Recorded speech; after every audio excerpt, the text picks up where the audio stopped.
Jadi kalau gini, Anda kalau bekerja, saya, Anda, kita bekerja, kan dapat gaji ya? Gaji. Ya, itu bahasa Arabnya gaji. Sekarang ada yang menyebut ratib. Ratib. Pokoknya disebut ujrah. Pokoknya yang harus dibayar. Makanya kalau Anda ke Timur Tengah itu naik taksi, ada tulisan atasnya taksi ujrah. Ya, bukan punya si ujrah. Nanti kalau ke Mekah naik taksinya punya si ujrah, si ujrah punya banyak taksi. Ya, bukan. Itu taksi bayar, bukan gratis, bukan free. Jadi begitu Anda keluar menggunakan jasanya, bayar, berikan pokok dari jasa yang telah dia kerjakan. Perhatikan baik-baik, teman-teman sekalian. Ketika Anda bekerja dalam urusan dunia, Anda mendapatkan ujrah. Nih bayar 10 dinar, 10.000 rupiah, sekian, sekian, sekian. Ketika Anda kerjakan untuk misi akhirat supaya bekal untuk pulang, bukankah 10 juta ditabung, tabung, bikin rumah kan? Beli pakaian yang elok, beli kendaraan. Sama persis Anda sholat itu diberikan juga bayarannya, diberikan juga pokok pemberiannya. Anda puasa diberikan pokoknya, baca Al-Quran dikasih bayarannya, namanya pahala. Dalam bahasa Al-Quran disebut ajrun namanya. Dunia ujrah, akhirat ajrun. Lahum ajrun ghairu mamnun. Ajrun. Berapa ukurannya? Minimal 10. Turun Quran surah ke-6 ayat 160. Ya, kita keluarkan supaya terukur. Ya. Setiap pekerjaan dunia menjadi nilai akhirat punya poin. Pekerjaannya disebut hasanah namanya. Ya. Amal solehnya disebut hasanah. Siapa yang mengerjakan di dunia pekerjaan punya nilai akhirat, amal soleh namanya hasanah. Setiap hasanah punya poin 10. Man jaa bil hasanati falahu asyru amthaliha. Siapa yang mengerjakan perbuatan di dunia dan punya nilai akhirat, bekerja dikerjakan karena Allah mencari yang halal, tuliskan poinnya. Salat, tuliskan poinnya. Setiap pekerjaan 10. Hitungannya 1 keduanya 500 tahun, 2 ketiganya 500 tahun, 3 keempatnya 500 tahun. Jadi jangan menghitung 1, 2, 3 terlalu sedikit. Ya. Di hadis Muslim saya sering katakan, ke masjid saja dapat 25 poin baru nyampe. Jarak 1 kedua 500 tahun. Jadi kalau ada yang tidak sholat dalam sehari, 1 kali sholat kehilangan 10 pahala kali 500 tahun. Dia kehilangan pahala 5.000 tahun. Ya, dosanya berapa? Nah, makanya sering kita bermohon begini, ya Allah, jadikan semua perbuatan duniaku punya nilai akhirat supaya ditampakkan di akhirat. Di hasanah dunia ini akan ditampakkan saat dihisab di akhirat. Makanya sering kita katakan, ya Al-Baqarah ayat 201, wa minhum may yaqulu rabbana atina fid dunya. Ya Allah, jadikan semua kegiatan duniaku hasanah. Namaku sudah hasanah ya Allah, di perbuatanku belum tentu. Ya sudah, suami namanya Hasan, ya istri Hasanah, anaknya Husna, ya kan? Yang laki-laki Husain, semua kumpul. Tapi kalau pekerjaannya tidak demikian menjadi amal soleh, nggak terkumpul ini. Ya, dan akhirat pun nampakkan lagi hasanahnya. Maka diteruskan ayatnya, wa fil akhirati hasanah. Makanya saat di akhirat itu ditampakkan, faman ya'mal mithqala dzarratin khairan yarah. Ya, makanya kalau mau mithqal yang khairan yarah, jangan yang syarran yarah. Ya, pada yang baik-baik, miskol tahajud, miskol untuk baca Quran, ya, miskol untuk bisa tilawah, miskol untuk mengingatkan puasa sunnah, itu khairan yarah. Ya, miskol pada yang tidak bagus tinggalkan, itu syarran yarah. Ini balik sini. Maka dapat kita nilai ini kembali kepada Allah, kumpulkan semua ini. Tinggal nanti tergantung Anda mau punya rumah di yang mana daerahnya. Komplek yang elit di Indonesia, di sini Jakarta ada Pondok Indah. Ada beberapa tempat-tempat yang lainnya elit kalangannya, Menteng dan seterusnya. Maka di surga pun ada komplek yang elit-elit. Ada Firdaus, ada surga Aden, ada macam-macam. Tinggal Anda cari bekal yang serius, turunkan kemudian ke bumi. Cuman sayang, dari sekian waktu yang Allah berikan disebut dengan ajal, menjadi batasan kita untuk beramal. Setiap kita dibatasi oleh waktu. Seperti Anda pun bekerja dunia, bukankah ada waktunya? Waktu produktif untuk bekerja, setelah itu ada masa pensiunnya. Dalam bahasa Arab, sesuatu yang kita kerjakan dengan batas dan setelah hilang batasnya, selesai aktivitasnya, disebut dengan ajal namanya. Maka Allah membuat ketentuan, kita pun tidak abadi di bumi. Setiap kita punya batas waktu, kalau selesai dinas kita dan pulang kita untuk mempertanggungjawabkan semua yang kita kerjakan di sini. Maka turun Quran surah ke-7 ayat 30 berapa? 4 untuk menggambarkan ini. Walikulli ummatin ajal fa idza jaa ajaluhum la yastakhiruna sa'atan wa la yastaqdimun. Setiap umat seluruhnya tanpa kecuali itu pasti punya batas waktu untuk beraktivitas dan selesai pulang. Aktivitas kita ketika bergerak mencari kehidupan ma'isyah, pekerjaannya disebut dengan asya. Diingatkan kalau harakat fathah turun ke bawah kasrah artinya selesai harakatnya, hilang pekerjaannya. Dari asya menjadi isya. Setiap hari diingatkan kita dengan salat isya. Hei, seaktif-aktifnya Anda, sesibuk-sibuknya akan selesai semua itu dan semua kita akan pulang. Bukankah setelah isya kita terpejam?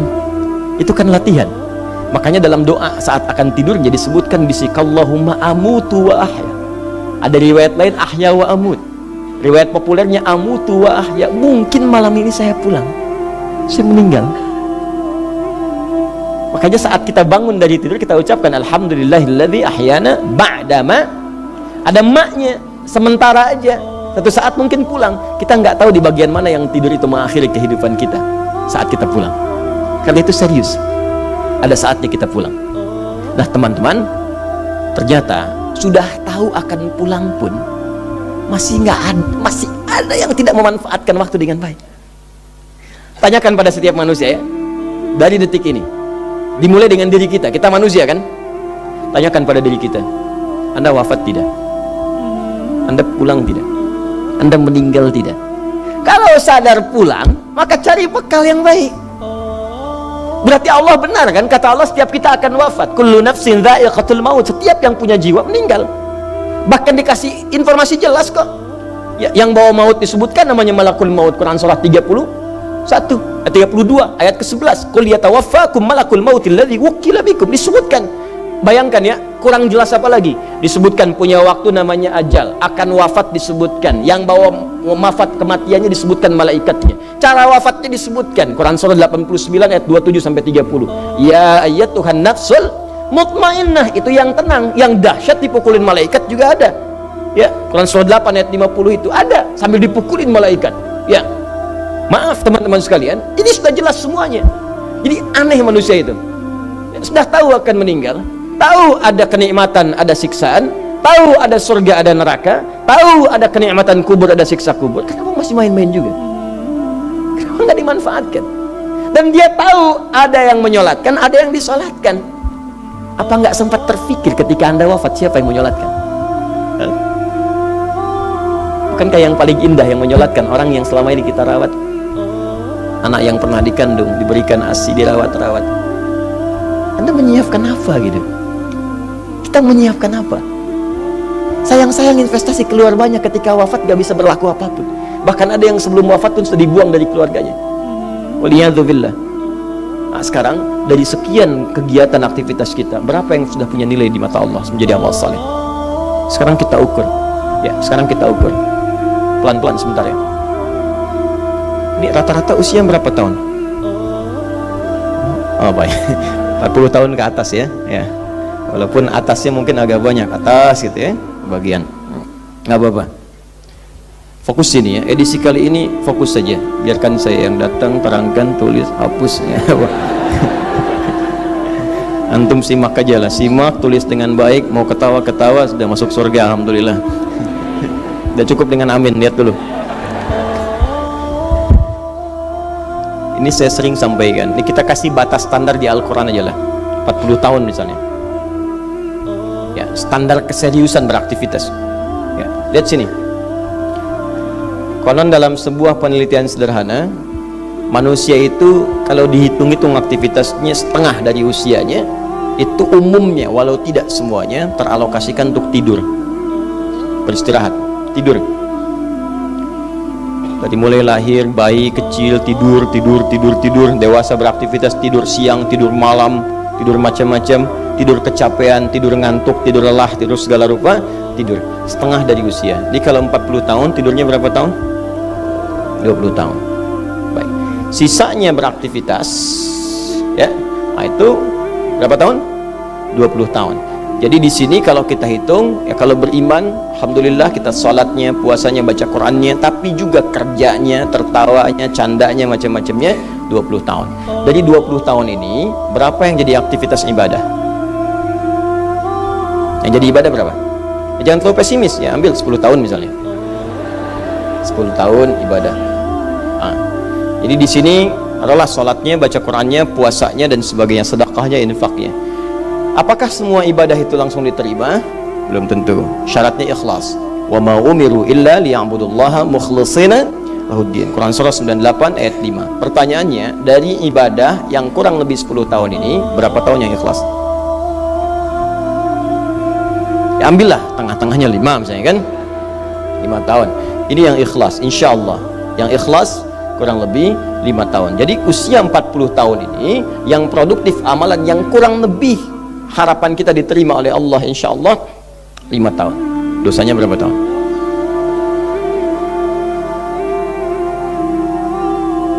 Dan masih bisa tertawa,